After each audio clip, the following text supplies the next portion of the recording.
Bonjour à tous, nous voici à nouveau réunis pour une nouvelle étude sur notre chaîne Adventiste FFN. Regardez les autres programmes, il y a des études bibliques, il y a du partage, il y a la pensée du jour. Chaque matin, soyez édifiés avec Pasteur Élise.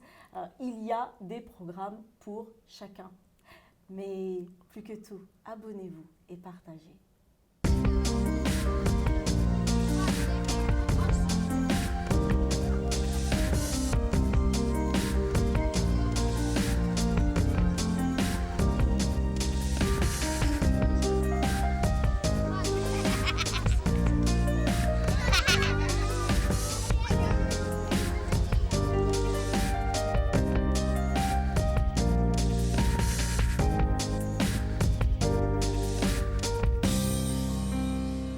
Nous allons donc étudier une nouvelle étude sur toujours l'Alliance perpétuelle et j'ai le plaisir d'être avec Gabriel. Bonjour Gabriel. Bonjour Karine. Donc Bonjour pasteur Gabriel Goléa de l'Église adventiste du 7e jour, moi-même aussi pasteur et donc nous sommes à votre service. Nous parlons ce trimestre de l'Alliance de Dieu et aujourd'hui nous parlons particulièrement de l'Alliance perpétuelle.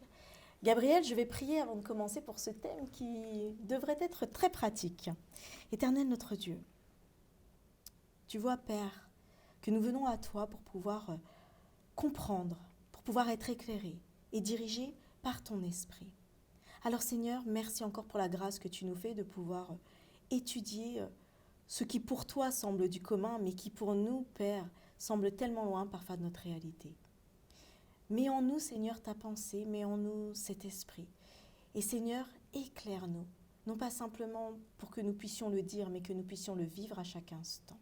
Dans le nom de Jésus, Père. Amen. Amen. Alors nous parlons, Gabriel, d'alliance perpétuelle. Alliance perpétuelle. La semaine passée, nous avons parlé de Noé. Et nous avons vu qu'il y avait donc cette alliance qu'il avait avec Dieu. Lorsqu'on parle d'alliance, et surtout qu'on parle d'alliance avec Dieu, n'est-ce pas implicite et logique que ce soit une alliance perpétuelle, en fait, qui soit ad vitam aeternam? Parce que c'est Dieu quand même, donc Dieu n'a ni début ni fin, c'est Dieu. Donc une alliance devrait reproduire celui qui initie cette alliance. Oui, effectivement, déjà pour le mot éternel, je pense qu'il faudrait préciser. Dans la Bible, il y a éternel et éternel. C'est-à-dire qu'il y a l'éternel dans le sens absolu du terme. Par exemple, Dieu est éternel. Il n'est pas limité dans le temps.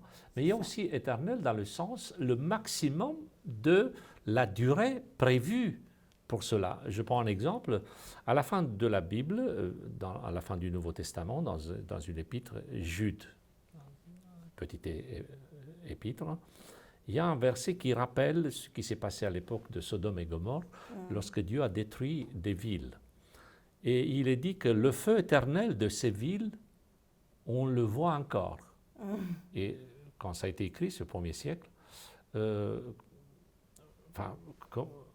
écrit qu'il y a le feu éternel de ces villes, comme si on le voyait encore.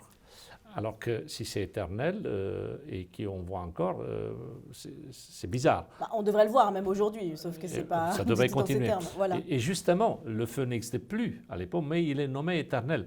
C'est dans le sens que ça a brûlé au maximum et à la capacité maximale. Prenons un exemple pour faire quelque chose de concret. Si on prend un morceau de bois et on sait qu'il va brûler pendant 1 heure, eh bien si on le laisse brûler 1 heure et il est consommé dans sa totalité, là c'est un feu éternel pour ce bois. Par contre, si on le retire à la moitié, il n'est pas éternel. Vous voyez, c'est éternel dans le sens absolu, et nous avons l'habitude avec ça dans les mathématiques, tout ce qui est sens infini. Ça c'est pour Dieu, ça c'est tout ce qui est relatif à l'éternité dans le sens absolu. Mais aussi éternel dans notre sens à nous et dans la Bible par rapport à la capacité maximale de quelque chose qui était prévu. La question de l'alliance, est-ce qu'elle est éternelle ou elle ne l'est pas? Quand on voit elle prend plusieurs formes. Hein. Oui, c'est l'alliance avec Noé, on l'a vu la dernière fois, avec Adam. Abraham. Et on voit que cette alliance, cet engagement, ce contrat, cette convention, on peut l'appeler comme on veut. L'idée, c'est de mettre 2 personnes en face à face, avec des engagements, avec des responsabilités, des conséquences, eh bien, elle ne change pas, cette alliance, dans le sens absolu du terme. Oui. Elle est éternelle. Dieu ne peut pas se rétracter concernant l'amour qu'il porte à sa créature. Au niveau disons, du fond, il n'y aura pas un moment, un break. Il ne fait pas d'avenant. Non, il n'y aura pas de coupure de cette relation qui existe entre lui, le créateur, et sa créature. Par contre, la forme, elle change. Les termes, la manière dont ça a été exprimé. Et c'est pour cela qu'on peut parler même d'une ancienne alliance, une nouvelle alliance, dans le sens que la forme a, disons, des termes, des expressions qui sont spécifiques pour une situation précise.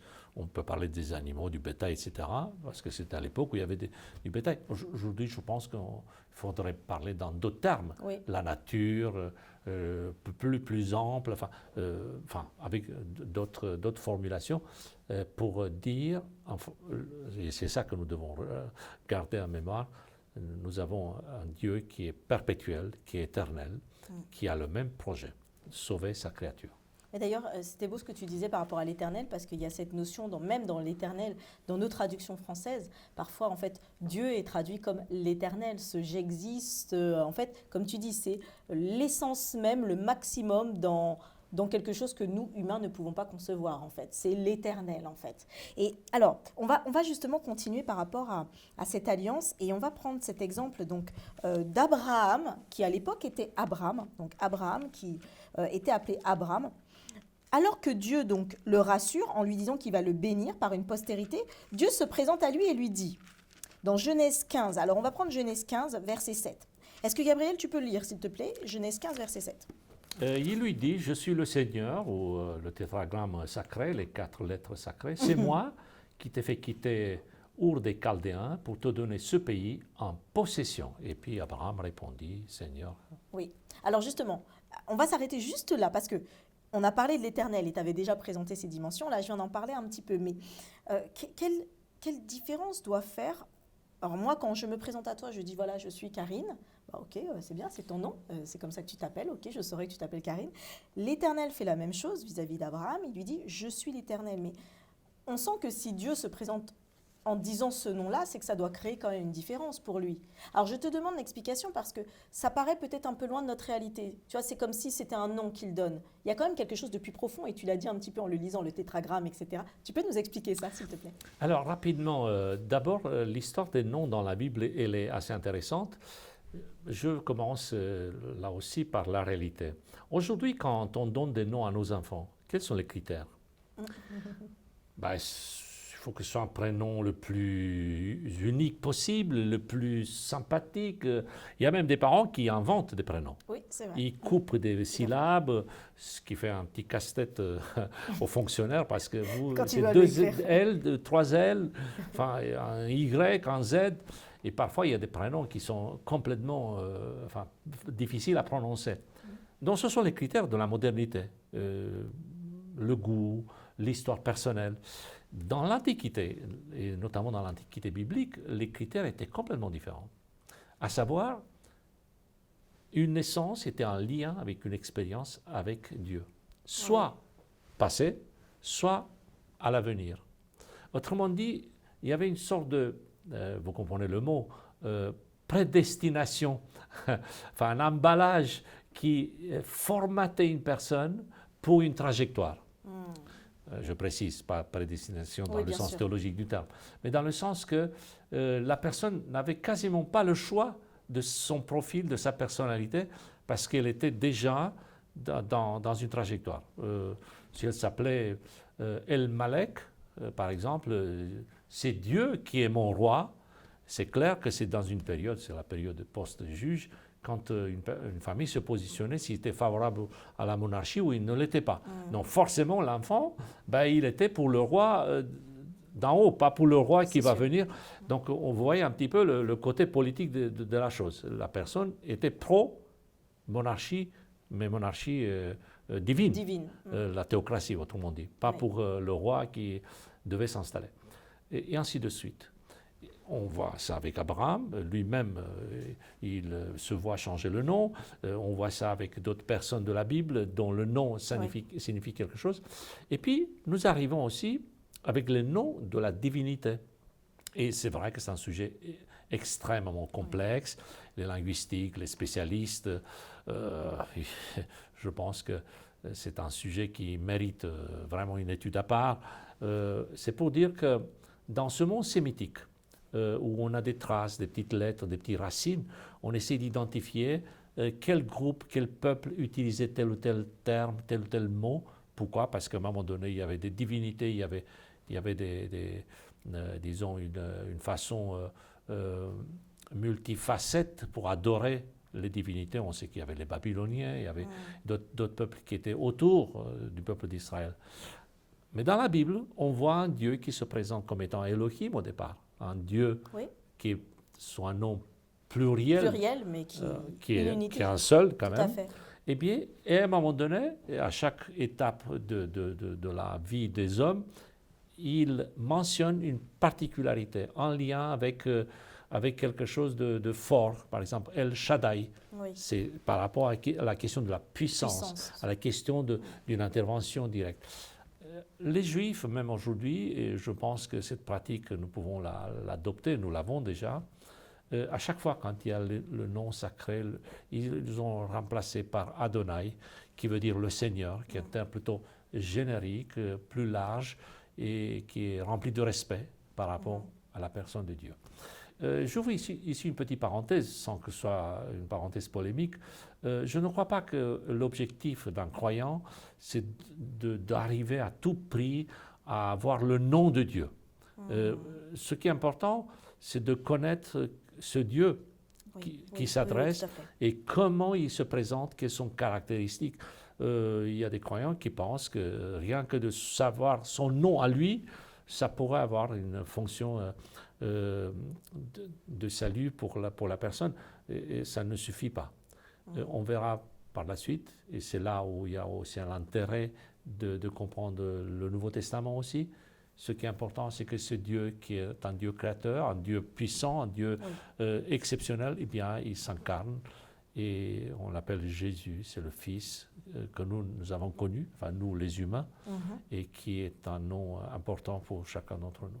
Alors c'est intéressant en fait quand tu parles justement de ce nom de Dieu, où parfois on va peut-être se dire, alors, on va peut-être avoir tendance à répéter ces noms ou vouloir s'approprier ces noms en disant que si je connais tous les noms de Dieu, peut-être que là justement j'arriverai à plus me rendre compte, mais comme tu l'as dit, en fait, quand Dieu se présente, il se présente avec une caractéristique quand il donne le nom.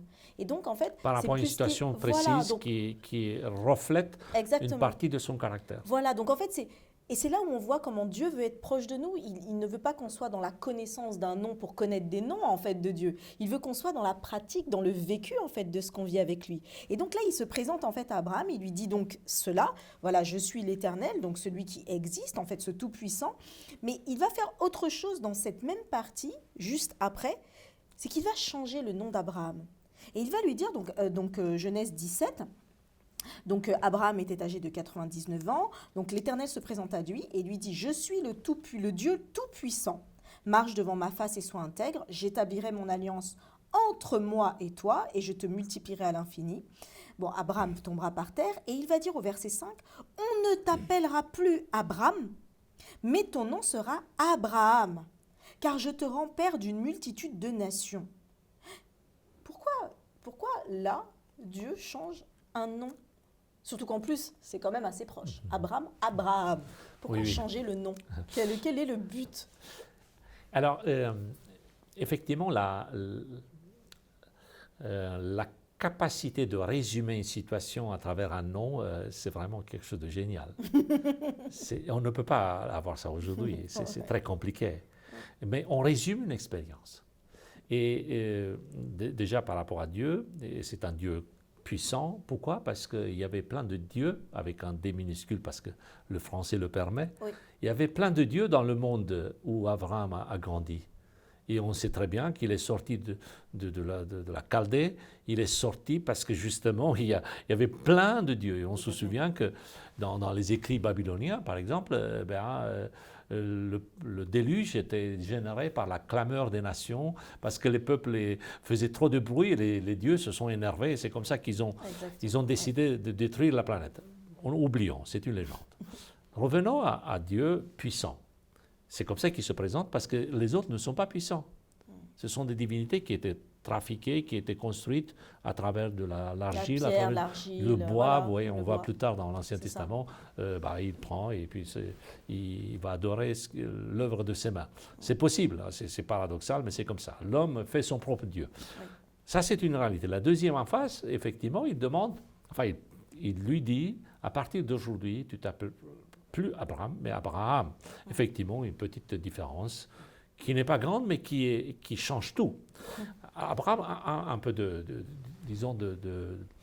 d'analyse sur ce mot. Abraham, certains spécialistes disent que si c'est de l'akkadien, c'est une langue qui est dans la région, eh bien c'est le verbe aimer qui est avec la particule ab, qui veut dire dans toutes les cas de figure père. Donc c'est un père aimé ou c'est celui dont le père l'a aimé. Et ça, on voit un petit peu l'histoire d'Abraham, parce qu'effectivement, il y a eu cette histoire de son papa qui est décédé, et puis il n'a pas fait la même chose que son père, qui était un artisan d'idole, et il fabriquait lui-même. Enfin, vous voyez, c'est quelqu'un qui surpasse la condition du père. On peut aller très loin dans cette analyse, ou bien si c'est du sémitique occidental, une autre, disons, une autre langue, branche de ces langues, eh bien à ce moment-là, ce serait toujours le Père, mais élevé ou exalté. Oui, soit c'est le Père qui est exalté, soit c'est lui qui exalte le Père, en l'occurrence Dieu. Autrement dit, Abraham, c'est quelqu'un qui a un rôle important. Mais Dieu va changer ce nom. C'est son histoire. Il va l'appeler maintenant Abraham, qui veut dire père, toujours père, la particule est toujours là, père des nations, des peuples. Une dimension supplémentaire. C'est universel. Et c'est exactement ce qui s'est passé. Il lui dira, ta descendance sera comme le sable de la mer. Regarde les étoiles. Alors, il suffit de voir une nuit éclairer le ciel, et regarder, on se rend compte que impossible de compter. Le sable, impossible de compter. C'est une comparaison à une échelle vraiment astronomique. Amusez-vous si vous pouvez arriver à compter. Autrement dit, c'est infini. C'est une promesse extrêmement large, extrêmement généreuse. Et donc voilà, dans le changement de nom, ce n'est pas juste une question d'esthétique, c'est pas juste une question de... c'est plus sympa, moins bien, plus intéressant. C'est une histoire qu'il y a derrière. Et alors... forcément, la question qui va me venir et te poser, et moi, je ne change pas de nom, en fait. Je vis mon expérience avec Dieu, mais je garde toujours mon nom. Oui. Est-ce que là, parce qu'il y a quelque chose de particulier avec Abraham, mais est-ce que moi, je serais censée changer un nom? Il existe des religions où on change de nom. Quand on vient, par exemple, si on n'était pas musulman avant et on vient être musulman, on va changer de nom, on va choisir un nom, on change de nom. Est-ce que là, ça voudrait dire que, quelque part, on a perdu quelque chose en tant que chrétien, on devrait changer de nom ou est-ce que ça se vit autrement, en fait? Il y a un aspect que je n'invite pas à changer de nom. C'est plutôt valoriser celui qu'on a, parce que les parents pensaient quelque chose de bien, et je pense qu'ils ont bien fait. C'est d'être en harmonie avec nous-mêmes. C'est important, parce que si vous n'aimez pas ce que les parents vont donner comme prénom, et vous essayez à chaque fois de trouver des explications d'ordre psychologique, etc. Enfin, bref. C'est important de vivre bien avec son nom, sa personne, sa famille, son entourage. Mais il y a, par rapport au nom, il y a un nom que nous oublions et que nous ne sommes pas toujours attentifs pour le valoriser, celui d'être un enfant de Dieu. Et cette qualification qui peut s'adjoindre à notre prénom à chaque moment, ce n'est pas juste un effet rhétorique, ce n'est pas juste une phrase, nous sommes tous des enfants de Dieu. On entend parfois comme ça. Non, si je n'accepte pas, si je n'intègre pas cette réalité, eh bien, ça pourrait être, disons, une manière d'être valorisé par rapport au plan de Dieu. À savoir prendre conscience du plan de Dieu. Dans l'Antiquité, il y avait le changement. Maintenant, ça serait plus compliqué parce que c'est l'état civil. La société, c'est plus compliqué, en plus c'est informatisé. Il ne s'agit pas de s'amuser ou trouver des subterfuges. Mais il s'agit au contraire de prendre la même dynamique, à savoir quel est le lien avec son Dieu. Est-ce que pour moi, ce Dieu est un Dieu puissant, comme il l'a été pour Abraham? Est-ce que ce Dieu a la même capacité aujourd'hui d'apporter des bénédictions comme il a fait dans l'Antiquité? Quel est mon Dieu? Quel est mon rapport avec lui? Et à chaque étape de ma vie, j'essaie de comprendre ses pensées, sa volonté. Prenons un exemple. Je suis devant un examen, jeune, etc. On a beaucoup de jeunes qui se posent cette question. Oui. Je me souviens, un jeune, je le cite souvent parce qu'il m'a interpellé, il a eu 4 propositions d'emploi, alors que il y avait beaucoup de chômeurs autour de lui, hein, pour cette tranche d'âge, pour ce profil, et le poste était bien demandé. Et il a refusé, parce qu'il a dit, ce n'est pas conforme avec ma foi, et avec mes convictions, avec mon sabbat, avec ma façon d'adorer Dieu, et je ne veux pas être en porte-à-faux avec Dieu. J'ai refusé. Et voilà un Dieu puissant. Vous rassurez nos auditeurs, il a trouvé du travail après. Oui. Il a trouvé. Le même Dieu peut faire la même chose qu'il a fait avec Abraham, bien sûr, dans notre domaine à nous. Il ne s'agit pas de refaire l'histoire du Père de l'humanité, mais je n'ai pas besoin non plus. Il ne faut pas aspirer à des postes, Il a eu une histoire avec le peuple d'Israël. Moi, je ne veux pas être le peuple d'Israël de l'époque. Je veux simplement avoir le même Dieu que le Dieu d'Israël de l'époque. Parce qu'il y a parfois des personnes qui veulent s'identifier avec des racines, ils cherchent dans leur vie quelque chose qui leur fait croire qu'ils étaient là, qu'ils n'étaient pas là, la bénédiction, les enfants de Noé. Non. Ce qui est important, c'est est-ce que je peux me retrouver devant le même Dieu qui était à l'époque? Et pour moi, c'est clair, c'est possible. Oui, tout à Dieu fait. ne change pas, c'est la même alliance. Oui, c'est vrai que ce côté, en fait, ce que nous a permis de voir Abraham, c'est qu'il a surtout été, alors comme tu le disais, avec toutes ces étoiles qui représentaient en fait ceux qui allaient accepter par la foi en fait de suivre, bon, par la suite Jésus-Christ, mais en fait, Dieu n'a pu changer de nom après en réalité parce que là, c'était vraiment un témoignage par rapport à ce qui allait être pour les générations à venir. Donc moi, je vis avec ce que je suis, avec le nom que je suis, mais surtout raccroché à, comme tu le disais, être enfant de Dieu. C'est quand même ça qui est le plus important et ce qui est le plus phare dans ma vie. C'est pas juste en fait que ça me plaise ou que ça me plaise pas, c'est ce que je vais vivre. Comme quand d'ailleurs Dieu se présente. Il se présente non pas avec un nom qui le définit comme ça, mais c'est des caractéristiques par rapport à des expériences. Et c'est un vécu. Ça, j'aime beaucoup ça en fait, cette idée de vécu avec Dieu. Et on a aussi, alors, il y a une chose que j'aimerais qu'on puisse étayer, c'est la différence, parce qu'on a vu la semaine dernière, donc dans l'alliance perpétuelle, quelle est la différence entre l'alliance noachique, donc avec Noé, je l'ai dit en anglais, avec Noé, et l'alliance abrahamique avec Abraham, qui est dite perpétuelle. Est-ce que celle de Noah n'était pas perpétuelle? Pourtant, on a dit avec l'arc-en-ciel, c'est pour les générations à venir. Et celle d'Abraham, quelle différence en fait entre ces deux alliances? Alors, on peut faire un tableau comparatif, effectivement, 2 colonnes, où on peut mettre les termes de chaque alliance, et je pense que ça mérite une étude des termes. Et il peut y avoir des termes qui n'apparaissent pas dans une formulation, d'autres qui apparaissent dans une autre, ou bien la plupart sont là. Et j'aimerais insister non pas sur les différences, mais sur la partie commune, à savoir quels sont les éléments communs de ces alliances, qu'il s'agisse de Noé, qu'il s'agisse d'Abraham, qu'il s'agisse plus tard du peuple d'Israël, quand il sera en captivité, quand il va s'adresser à tel ou tel leader ou dirigeant en disant « Souviens-toi, j'ai promis, j'ai fait ça, et que je continuerai à veiller sur vous, etc. » Quand il y a eu également la construction du temple d'Israël. Donc des moments importants, quand ils ont redécouvert la Torah, qu'ils avaient égarée, qu'ils ne respectaient plus. Et, bref, les éléments communs de cette alliance sont les suivants. Dieu est celui qui est le créateur et l'initiateur de l'alliance. L'homme est le bénéficiaire de cette alliance. Les conditions externes, qu'il s'agisse de s'il y a ceci, s'il y a cela, ne devraient pas influer sur la relation qui existe. Et on voit, par exemple, dans cette image terrible, aujourd'hui, ça pourrait être peut-être difficile à regarder, on coupe des animaux et on passe à travers ces deux moitiés. C'est une scène terrible. Oui. Enfin, déjà, voir un animal coupé, c'est compliqué. En plus, il y a tout un rituel. Tout le symbole et le Et rituel. on voit ici le passage à travers ces morceaux. Les oiseaux sont à côté. Quelle est l'idée?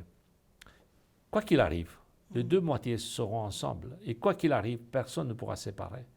Les circonstances ne devraient pas influer sur la relation avec Dieu. Et on a vu avec Oui, tout à fait. l'exemple de Noé qui est resté pur, fidèle à Dieu malgré les circonstances, même si toute sa génération était mauvaise. On voit avec Abraham qui fait écho à la demande de Dieu, qui lui demande de partir, de quitter. On le voit plus tard, il va faire un choix qui n'est pas dans sa faveur, même avec son neveu. Hein. Tu Oui, choisis tout à quoi, fait. la plaine Lot. ou la montagne? Exactement. Ben, écoute, puisque tu es plus jeune, vas-y, choisis-toi d'abord. Ah ben, gentleman. Aujourd'hui, on ne ferait pas ça. Les cheveux blancs se respectent. Enfin, je veux dire. Mais non, et il croit à ça. Parce que Dieu lui a promis. Et le moment où on lui demande, ça sera un peu plus tard, Genèse chapitre 22, on lui demande même d'apporter comme sacrifice son fils. Là encore, c'est un épisode qu'aujourd'hui on aurait du mal à raconter. Ben, il le fait. Il le fait, il dit, Oui. nous irons et nous y retournerons. Et nous reviendrons. Oui. Nous, on ne sait pas comment, mais on sera toujours au pluriel. C'est ça, disons, l'engagement, la foi, la force de cette foi. Quoi qu'il arrive, l'alliance restera. Alors, justement, tu as fait le parallèle et à chaque fois, souvent, tu disais, oui, c'est ce qui pourrait être difficile aujourd'hui. C'est une réalité, c'est difficile aujourd'hui. Et même, moi, aller je sais pas, dans un salon de thé ou autre et commencer à parler avec des gens de l'Alliance perpétuelle ou d'une alliance avec Dieu. Alors, comment est-ce que, concrètement, parce que moi, personnellement, j'aimerais voir ma famille, mes amis, je pense que vous aussi, votre famille, vos amis, tout le monde pouvoir rentrer dans ce plan de Dieu. Et comment est-ce que, quand on a autour de nous des personnes qui ne connaissent pas Dieu, ou bon, normalement on dit les gens ne connaissent pas Dieu, mais tout le monde a entendu parler de Dieu, tout le monde sait qu'il y a un Dieu, mais après on choisit d'adhérer ou de ne pas adhérer. Donc, mais comment est-ce qu'on peut amener en fait dans un monde aujourd'hui où comment dire ça, la vérité, elle est relative, elle devient très personnelle en fait, c'est ma réalité, c'est ma vérité, et en plus quand je vais sur internet, on me propose toutes sortes de vérités, hein, donc il y a le choix.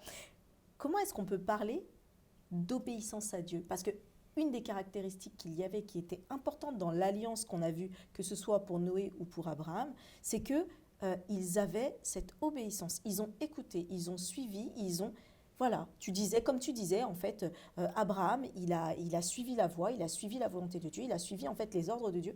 On obéissait. Qu'est-ce que aujourd'hui, comment expliquer ça? Comment partager ça et comment le rendre concret? Alors que c'est quand même une notion très théorique. Je n'ai pas la solution clé en main à donner à tout le monde. Je pense que c'est une histoire personnelle qu'on doit mettre en place. Mais un élément qui est clair, qui ressort dans tout ce que nous faisons, ce ne sont pas les paroles qui convainquent. Ouais. C'est l'attitude personnelle. Et surtout dans des moments de crise, dans des moments délicats. Quand vous avez un ami qui passe par des moments difficiles et c'est vous qui l'appelez, eh bien à ce moment-là, la personne comprend c'est quoi le mot fidélité. Oui. Quand il est en position et tout le monde vient le voir parce qu'il a de l'argent et il fait la fête, c'est normal qu'il y ait des amis. Mais quand il est à la rue parce qu'il a tout perdu et quand tout le monde l'a oublié, et vous l'appelez, là il va dire je comprends la fidélité. Le fait de durer dans le temps. Eh bien, c'est ça avec Dieu. Donc, partir des expériences concrètes et transposer à quelque chose, bien sûr, sortir des phrases comme ça toutes faites, on est bien d'accord, ça ne sert à rien. En plus, on ne rend pas service à la parole de Dieu. C'est au contraire, les gens vont fuir. Et, non, il ne faut pas penser que le fait de prononcer le mot, on a aussi la réalité. Il faut plutôt le contraire, mettre la réalité et puis les mots vont venir. Ah, merci beaucoup, Gabriel. Merci pour ce temps parce que nous voyons qu'en fait, enfin, dans tout ce moment que nous avons passé, on a parlé d'un Dieu qui s'est présenté, mais par un vécu, d'une expérience qu'ont vécu justement, enfin, qu'a vécu Abraham, mais c'était du vécu, ce n'était pas simplement en fait une théorie, ce n'était pas que d'aller dans les livres ou d'essayer de comprendre. C'est je pars, je suis, je vais, je réponds, je me remets en question. Enfin, moi, ce que je vois là, et je vois pour chacun de nous, en fait, c'est cette possibilité qui nous est donnée d'entrer dans cette alliance qui est là pour me permettre de vivre, en fait, cette relation avec Dieu. Alors, Gabriel, s'il y a un mot que tu pourrais leur laisser, ce serait quoi pour, en signe d'encouragement? N'oublions pas, Dieu est le même hier comme aujourd'hui et il est prêt à faire les mêmes miracles. Amen, amen. Dieu est le même hier et aujourd'hui. Il l'a fait pour toi, il l'a fait pour moi, il l'a fait pour toi aussi et il le fera pour beaucoup d'autres. Entrons dans cette alliance et vivons-le, pratiquons-le. Bonne étude à tous et bonne pratique à tous.